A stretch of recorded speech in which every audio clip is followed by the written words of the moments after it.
तो दोस्तों, एक और नया दिन और मैं बलजीत परमार हाजिर हूँ एक नई कहानी, एक नया किस्सा लेके। पिछले 2-3 दिनों से बात चल रही है, लॉरेंस बिश्नोई की सुर्खियों में है, खबरों में है, बहुत सारी बातें उठ रही हैं और हर जगह चर्चा हो रहा है। देखिए, कुछ हैरानी भी होती है कि अच्छे लोगों का चर्चा हो तो अच्छा है, लेकिन जब चर्चा सिर्फ जुर्म का, जराइम का, क्राइम का हो तो थोड़ा अजीब भी लगता है, लेकिन करना पड़ता है क्योंकि ये हमारे समाज का एक हिस्सा है। मुंबई में हादसा हुआ, उसके पहले पंजाब में बड़े सिंगर को मारा, राजस्थान में करनी सेना राजपूत बरादरी के आदमी को मारा और बहुत से बड़े बड़े इल्ज़ाम लग रहे हैं। पिछले कुछ दिनों में हमने उसकी बात भी की। मुंबई में एक डर का, सहम का माहौल है बड़े लोगों में, पैसे वाले लोगों में, कि बड़ी मुश्किल से पुराने अंडरवर्ल्ड से राहत मिली थी 10-12 साल से, जो अब कहीं दोबारा वही आफत फिर शुरू ना हो जाए। लोगों से फिरौती मांगने जाने लगेगी, फिल्म वालों को तंग किया जाएगा, कारखानेदारों को, बड़े डॉक्टरों को, अमीरों को, धनाढ़ों को।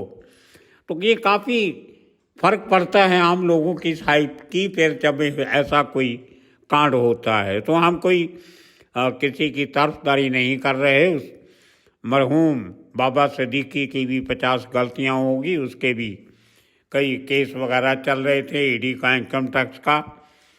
हर आदमी जो बिल्डर लाइन में होता है उसके झगड़े होते ही होते हैं। अकेला बाबा सिद्दीकी नहीं, मुंबई में हर बड़ा पॉलिटिशियन जो है वो आजकल बिल्डर भी है।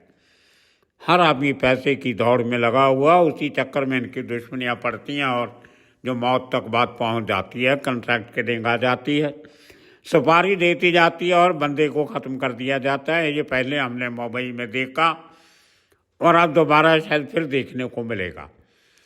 लेकिन एक बड़ी डेवलपमेंट आज पंजाब में हुई है एक बार फिर, जिससे लॉरेंस बिश्नोई सुर्खियों में आया। आपको याद होगा पिछले साल 14 मार्च और 17 मार्च को 2023 को एक बड़ी चैनल पे एक इंटरव्यू आती है एक पत्रकार के साथ, लॉरेंस बिश्नोई की, 2 भागों में, जिसमें उसने बहुत से इशू डिस्कस किए कि कैसे सिद्धू मूसेवाला, पंजाबी का बहुत बड़ा सिंगर, पूरी दुनिया भर में नाम कमाया, उसने बहुत बड़ी फैन फॉलोइंग थी, यंग लड़का था 28-29 साल का, बड़ी बेरहमी से उसको मारा। उसके बाद पंजाब में एक दहशत का माहौल बना, हर सिंगर से, हर एक्टर से, हर बड़े व्यापारी से पैसा मांगने की होड़ लग गई। जो पहले लाखों में मांगा जाता था वो डिमांड बढ़ के करोड़ों में हो गई। एक बड़े आदमी को मारने से अंडरवर्ल्ड वालों की कीमत बढ़ जाती है। पहले 10 लाख, 15 लाख, 20 लाख, 50 लाख होता था, अब 5 करोड़ के नीचे की बात नहीं करते। अल्टीमेटली मान भले 2-3 करोड़ पे जाएं, लेकिन डिमांड 5 करोड़ से शुरू होती है। बहुत से लोगों के घरों के बाहर फायरिंग हो रही है, गोलियां चल रही हैं। बहुत से लोगों ने बॉर्डर एरिया में अपने मोबाइल फ़ोन से व्हाट्सएप का ऐप निकाल दिया, क्योंकि बाहर से विदेशियों में बैठे अंडरवर्ल्ड वाले, लॉरेंस बिश्नोई के गैंग के और दूसरे गैंग भी हैं पंजाब में बहुत, जिनमें जग्गू भगवानपुरिया का गैंग है जो जेल में है, लक्की पटियाल पुर्तगाल में बैठा है, उसके कॉल आते हैं, पाकिस्तान से रिंदा के फ़ोन आते हैं। इस तरह बहुत से लोग हैं अलग-अलग गैंग चला रहे, उनके कॉल्स आते हैं। कुछ लोग डर के पैसा दे देते हैं, कोई पुलिस प्रोटेक्शन मांग लेता है। लेकिन ये सिलसिला थमने का नाम नहीं ले रहा, ख़ास तौर पे सिद्धू मूसेवाला के कत्ल के बाद। दोस्तों, वो जो इंटरव्यू जेल में हुई वो बहुत बड़ा इशू बन के उभरा कि कैसे एक आदमी कस्टडी में रहते हुए इतनी बड़ी चैनल के साथ इंटरव्यू कर सकता है। उसको लेके बहुत हो हल्ला हुआ, हंगामा हुआ, सरकार पे सवाल उठे, पुलिस पे सवाल उठे और अल्टीमेटली जब सरकार ने कुछ नहीं किया तो पंजाब हरियाणा हाई कोर्ट को इसको अपने हाथों में लेना पड़ा और पंजाब सरकार को हुक्म दिया कि इसकी इंक्वायरी की जाए और इसकी FIR दर्ज की जाए। SIT हाई कोर्ट के कहने पे बनी स्पेशल इन्वेस्टिगेशन टीम, जिसके मुखी थे स्पेशल DGP रैंक के ऑफिसर प्रबोध कुमार, सीबीआई में बहुत सा लगा के आए। उसके बाद पंजाब के अभी ह्यूमन राइट्स के स्पेशल डीजीपी हैं, बहुत अच्छा नाम है, बहुत अच्छा काम किया हुआ है पुराने ज़माने में। और उनके साथ एक आईजी लेवल की ऑफिसर हैं नीलांबरी जगदाले, ओरिजिनली महाराष्ट्र से हैं, लेकर पंजाब क्वार्टर में काम कर रही हैं। उनको एक मेंबर बनाया गया और तीसरे सेट के मेंबर थे राहुल एस, जो आजकल डेपुटेशन पे एनआईए नेशनल इन्वेस्टिगेटिव एजेंसी में चले गए हैं। तो ये 3 आईपीएस अफसरों की एसआईटी हाई कोर्ट ने बनाई, पंजाब हरियाणा हाई कोर्ट ने, और इनको एक टाइम बाउंड प्रोग्राम दे के पूरी इन्वेस्टिगेशन करने को कहा गया। एक एक करके कुछ रिपोर्ट्स इन्होंने पेश की एसआईटी ने, जो हाई कोर्ट के सामने रखी। पहले तो 1 साल के करीब पंजाब सरकार कहती रही कि हमें नहीं पता इंटरव्यू कहाँ हुई। फिर एक डीजी साहब ने बयान दे दिया था मार्च पिछले साल में कि हमारे पंजाब में तो हुई नहीं, पंजाब की धरती पे नहीं हुई, ये तो और कहीं हुई होगी, दिल्ली में, राजस्थान में, कहीं भी। क्योंकि लॉरेंस बिश्नोई की रिमांड यात्रा तो चलती रहती थी, कभी किसी स्टेट में, कभी किसी स्टेट में। लेकिन जब हाई कोर्ट की सख्ती हुई तो ऑफिसर ने जो 2-2.5 महीने पहले जो रिपोर्ट दी, उसमें खुलासा किया कि 2 इंटरव्यू जो एयर की गई थी, टीवी पे दिखाई गई थी, उनमें से जो पहला पार्ट था, पहली इंटरव्यू थी, वो चंडीगढ़ मोहाली के नज़दीक खरड़ में एक सीआईए का हेडक्वार्टर है, क्राइम इन्वेस्टिगेटिव एजेंसी का, पंजाब पुलिस का बहुत बड़ा हेडक्वार्टर बनाया हुआ है, बहुत लॉक ऑफ, बहुत पावरफुल है।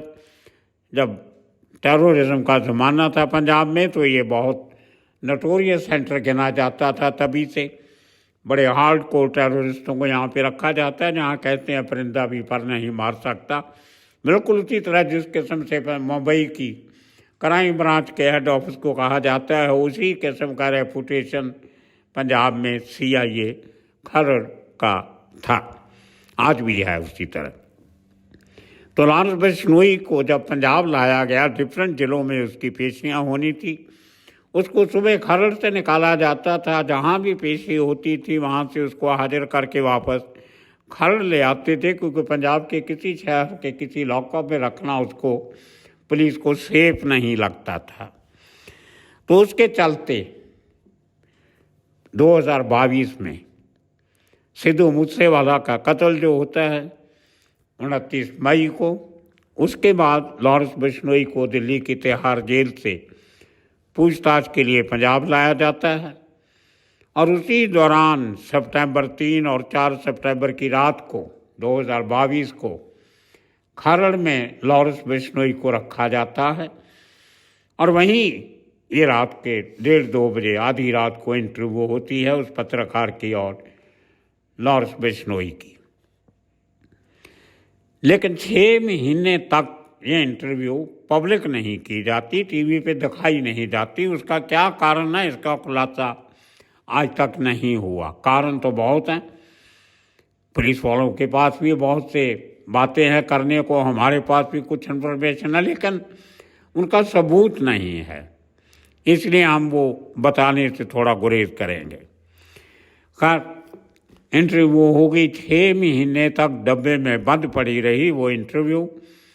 और उसके बाद 14 मार्च 2023 को 6 महीने के बाद वो दिखाई गई। पंजाब के डीजीपी ने इनकार किया, ये हमारे पंजाब की नहीं है।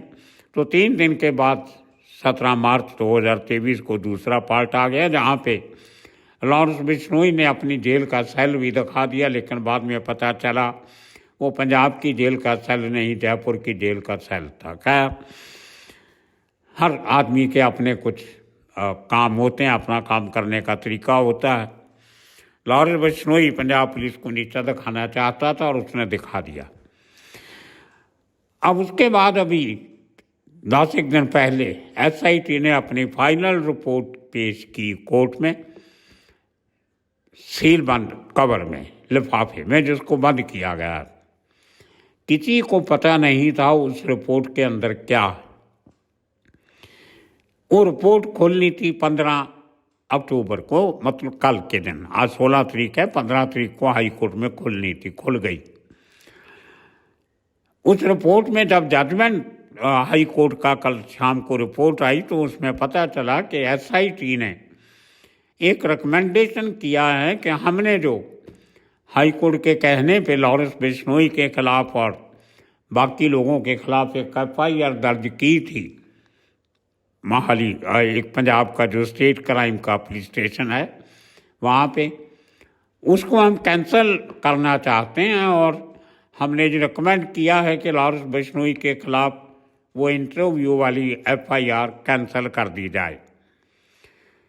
मैं बहुत हैरानी हुई देख के कि ये एसआईटी ने ऐसा क्यों कहा, रिकमेंड क्यों किया कि लॉरेंस बिश्नोई के खिलाफ फाइल की हुई एफआईआर नंबर 1 जो इसी साल की 5 जनवरी को की गई थी, इसी एसआईटी की तरफ से की गई थी और वही एसआईटी अब कह रही है कि उसको ख़त्म कर दिया जाए। उसमें 3-4 धारे लगाई गई थी, 301, 302, 384, 120 बी और कुछ जेल प्रिजन एक्ट की कुछ धाराएँ थीं। लेकिन जब इसकी तहकीकात की गई तो पता चला कि ये एक रिपोर्ट उसी आईओ ने, इन्वेस्टिगेट ऑफिसर हरदीप सिंह, जिसने ये एफआईआर दर्ज की थी स्टेट क्राइम के थाने में, और वो उस थाने का एसएचओ भी है, स्टेशन हाउस ऑफिसर भी है, उसने चंडीगढ़ की एक lower court chief judicial magistrate की कोर्ट में 9 तारीख को अर्जी दी कि इस एफआईआर को कैंसिल कर दिया जाए क्योंकि स्पेशल इन्वेस्टिगेशन टीम ने ये रिकमेंडेशन की है। अब दोस्तों बड़ी हैरानी की बात है, हाई कोर्ट में वो रिपोर्ट खुलती है 15 तारीख को जो सील बंद लिफाफे में थी और इस आईओ को और क्राइम के पुलिस स्टेशन को, एसएचओ को कैसे पता चल गया कि एसआईटी ने जो रिकमेंडेशन की है और 6 दिन पहले मजिस्ट्रेट की कोर्ट में जाके एप्लीकेशन दे देते हैं कि जो एफआईआर है वो कैंसिल की जाए और उसमें लिखते भी हैं कि इसकी रिकमेंडेशन एसआईटी ने की है। तो कोर्ट ने उसकी डेट जो थी 9 तारीख को उसको कंप्लेंट को रजिस्टर कर लिया और 11 तारीख को 2 दिन के बाद की हियरिंग रखी। अब 11 तारीख के बाद उसका ऑर्डर हमने जब नेट पे देखा तो उसको अपलोड नहीं किया गया। 11 तारीख को मजिस्ट्रेट ने क्या हुक्म दिया उसका कोई पता नहीं है, लेकिन एक नोटिस ये आ रहा है उसमें कि नेक्स्ट डेट जो है इस केस की वो 21 नवंबर है, मतलब अगले महीने की 21 तारीख। अब दोस्तों कितनी हैरानी की बात है कि जो सील बंद लिफाफा हाई कोर्ट में 15 तारीख को खुलता है उसमें दी हुई रिकमेंडेशन की एप्लीकेशन 6 दिन पहले मजिस्ट्रेट की कोर्ट में दी जाती। अब इसको लेके बहुत बड़ा बवाल पंजाब में चल रहा है। अपोजिशन पार्टीज़ ने सरकार को घेरा है कि लॉरेंस बिश्नोई को बचाने की कोशिश कर रहे हैं, उसके खिलाफ दर्ज केस को ख़त्म करने की कोशिश कर रहे हैं। तो हमने जब इसका अपने तरफ से कुछ इन्फॉर्मेशन निकालने की कोशिश की तो पता चला कि लॉरेंस बिश्नोई ने जो इंटरव्यू की थी वो पुलिस थाने में की थी, वो पुलिस स्टेशन था, जेल नहीं थी, और ये पुलिस कस्टडी में था, जुडिशियल कस्टडी में नहीं था। अगर जुडिशियल कस्टडी में मतलब किसी जेल में ये इंटरव्यू हुई होती तो बहुत बड़ा क्राइम था, उसमें बहुत सारी धाराएं और लगती थी। जेल मैनुअल की उल्लंघना, जेल के रूल्स एंड रेगुलेशन की अवहेलना, breach of trust, breach of law और अदालत की जो होती है जो अदालत की अपहेलना करना, कंटेम्प्ट करना, वो धारा भी लग सकती थी क्योंकि आप जुडिशियल कस्टडी में हो, कोई ऐसा काम नहीं कर सकते जो कानून के खिलाफ जाता हो। अब टेलीफोन जेल में रखना गुनाह है, आप जेल से बैठ के फ़ोन इंटरव्यू करते तो आपके ऊपर आईटी एक्ट भी लग सकता था। उसके साथ जेल अधिकारियों की बहुत लंबी चौड़ी इंक्वायरी होनी थी, इसके कमरे में सेल कैसे गया, इसको सिग्नल कैसे मिला, इसको इंटरनेट कैसे मिलता है।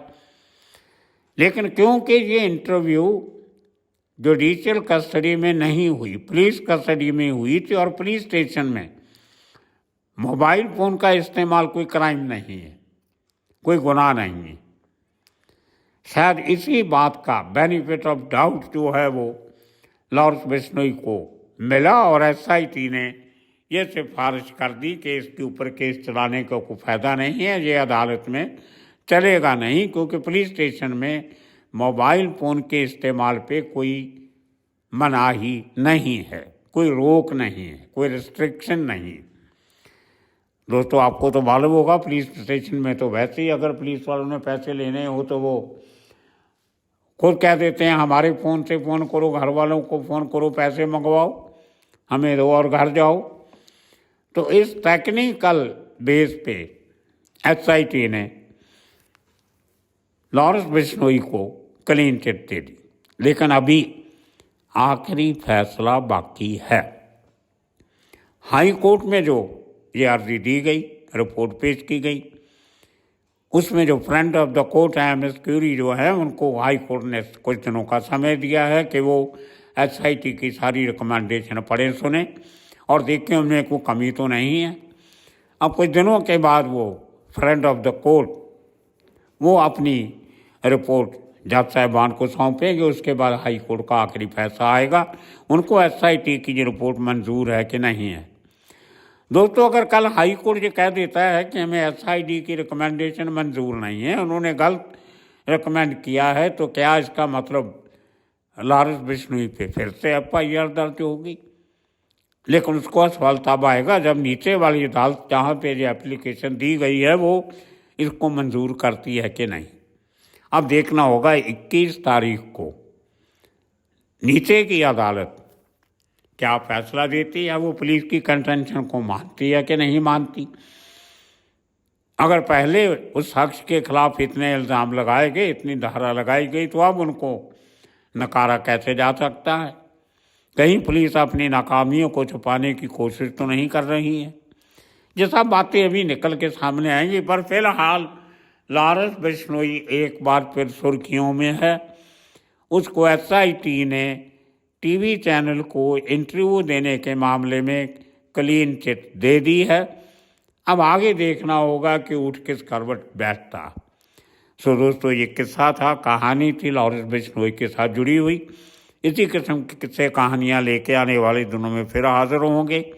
तब तक के लिए आप सबका बहुत बहुत शुक्रिया, धन्यवाद।